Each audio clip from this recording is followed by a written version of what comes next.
Hey folks, welcome back. Today on Reclaiming Retro, I want to do the first in perhaps a series of episodes from time to time, talking about what I feel are the most underappreciated games in video game history. And a lot of them fell right in the early 80s. Part of my Reclaiming Retro process has been thinking about and reflecting on all the games that meant the most to me growing up. And one of them certainly fits the bill in terms of an underappreciated game. I'm thinking about the 1983 arcade game Zookeeper from Taito. Zookeeper is, in my humble opinion, criminally underrated and largely forgotten, perhaps because it came out in 1983, the height of the great video game crash of the 1980s, where video games from arcade games to console games were absolutely saturated in the public eye to the point where people just had too much too fast. Not to mention the fact that in the console market, there was no quality control in that first generation of games. But that's a subject for another day. Back to Zookeeper. My goodness, what a great game. I think it had everything. It had a great core play mechanic. You're Zeke the Zookeeper running around an enclosure, keeping the animals in the enclosure, laying bricks down as quickly as you can, jumping over animals that have escaped, catching them with a net. Very simple to understand, simple to pick up, and easy to play, but then it ramped up the difficulty at a great pace so that everyone, regardless of their skill level, could enjoy at least some Zookeeper for their 25 cents. There's a lot to take in here. Let's play some Zookeeper right now. All right, let's play some Zookeeper. So here's Zeke. He has to hold the animals in. As you can see, some animals are faster than others and therefore worth more points. The lion being the fastest and the most valuable to keep inside. So here we go. We start off. We're laying bricks to try and keep this cage fortified. There are also bonus symbols you can pick up, like this scoop. It's sort of like the Energizer in Pac-Man, and it'll allow me to send escaped animals back to the cage. A very easy to play first level. That's what's great about Zookeeper. It starts easy, lets you learn how to play, and then it ramps up the difficulty. So as you can see here in the second level, there's a little less bricks to start off with in your cage. More animals are getting loose, and there's a little more to do here. So when I get the scoop, it's important for me to capture these animals for the most points. Here's the level end, and here's the points I'm given for keeping the animals in the cage. Here's one of the first of two different types of bonus levels. Here, pretty straightforward. You need to maneuver your way over these platforms, avoid the coconuts, and rescue your lady, who, by the way, is named Zelda in canon. Not to be confused, of course, with Zelda from the famous Nintendo franchise. You'll also notice here, starting on this level, you had to build the cage pretty much from scratch.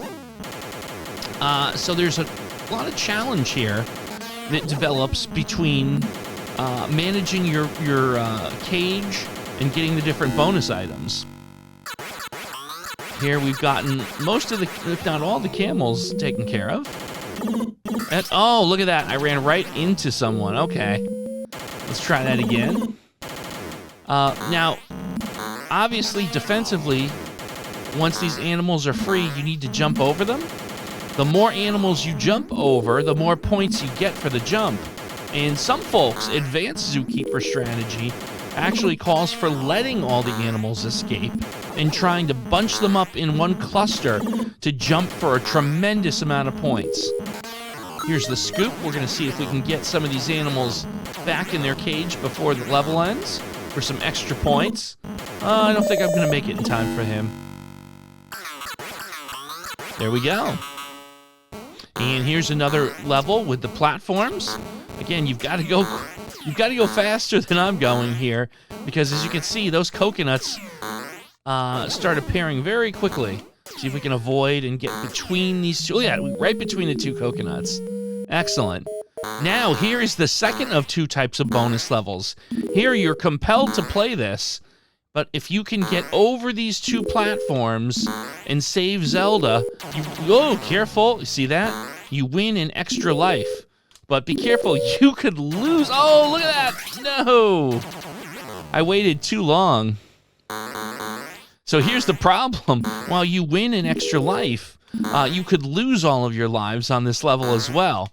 Again, another example of very satisfying gameplay, easy to learn, difficult to master. As you can see, we won the bonus keeper here and got some affection for our troubles. And we're on to the next level. And again, as you can also see, these things start very difficult. So in this level, what I think I'm going to do is focus on trying to build the cage as much as I possibly can, rather than trap the animals. But here, again, as you can see, they come really fast. Very, very satisfying. The feeling of not only getting the animals with the net, but avoiding disaster with some heroic jumps. Again, sometimes it's the simplest premise that provides the most satisfying gameplay, and Taito Zookeeper has that in spades. Let's see if we can manage to survive to the end of this particular level. I don't know. It's going to come down to making some heroic jumps. Here we go. We didn't quite make it. But a solid effort. Wow, that was a lot of fun. I got to tell you, I suspect you might be inclined to agree with me. Zookeeper, definitely a fun game. Again, very much not remembered in the annals of video game history. And I think perhaps one of the core reasons for that was, unlike most games that came out in the 80s, Zookeeper was never officially ported to a home console system. Now, there is information out there, and Atari historians will tell you that there were originally plans to port Zookeeper to the Atari 2600. There's rumors of a prototype that was never finished and never completed, but officially, an official commercial port never really made it. However, there is an asterisk to that, as there usually is with these sorts of stories. A few years back, a prominent Atari homebrew developer managed to create an amazing port of Zookeeper for the Atari 2600. This is Zookeeper for the Atari 2600. A small quantity of these were released in the very, very active homebrew scene. It's an amazing package. It has the cartridge. It has some nice paperwork inside, a manual, a poster. It's really cool. It was released by Champ Games in 2020. Highly recommend. Let's check out some gameplay from the official, well, the unofficial Atari 2600 port of Zookeeper. All right, so let's try Zookeeper for the Atari 2600. Keeping in mind, this is the Atari 2600. But the first thing that immediately jumps to mind is, for what I have to work with technology-wise, this is an incredible looking port. It is very faithful. The visuals, the gameplay feels very similar. Maneuvering around the enclosure is very natural. It feels pretty much the same as the arcade. You can jump. The jumping feels very smooth as well. Again, I gotta tell you, very first impressions here, absolutely very much pleased with how faithful this is to the actual arcade game. Here's the scoop. Capturing the animals feels right. And here's the end of round 2. And here we are at the first level. Now, I will say one thing here. The bonus stage here doesn't quite play as smooth as the arcade version. The controlling Zeke in the air is very difficult. As you can see here, we got knocked in the noggin by that coconut.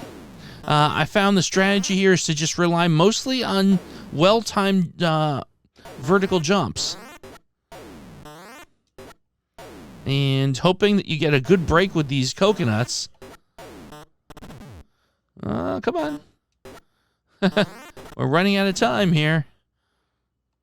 Oh, curses. Yeah, I found that it's also not quite as accurate as it was in the arcade. So a little bit challenging playing that bonus round on the Atari, but still not unplayable.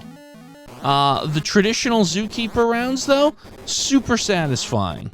And again, I can't stress this enough.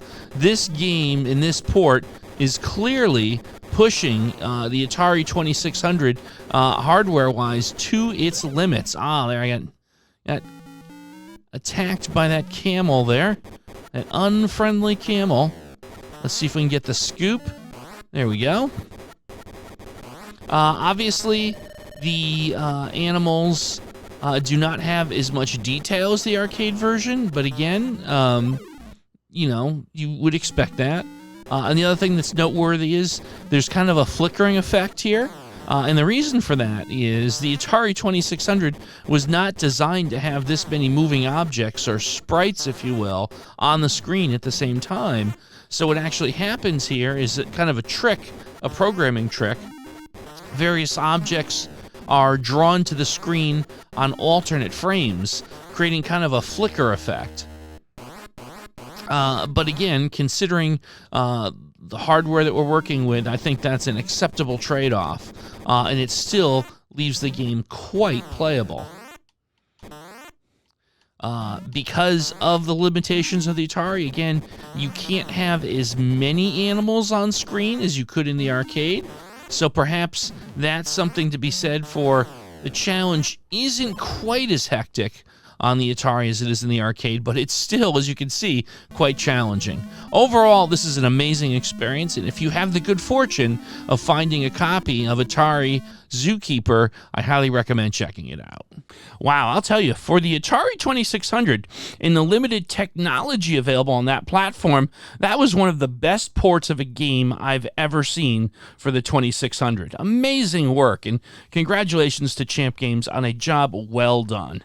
Well, folks, that about wraps it up for this episode of Reclaiming Retro. Again, we'll be doing some more episodes of Reclaiming Retro in the future, looking at some other games I feel were very, very much underappreciated. I hope you'll look forward to joining me for those.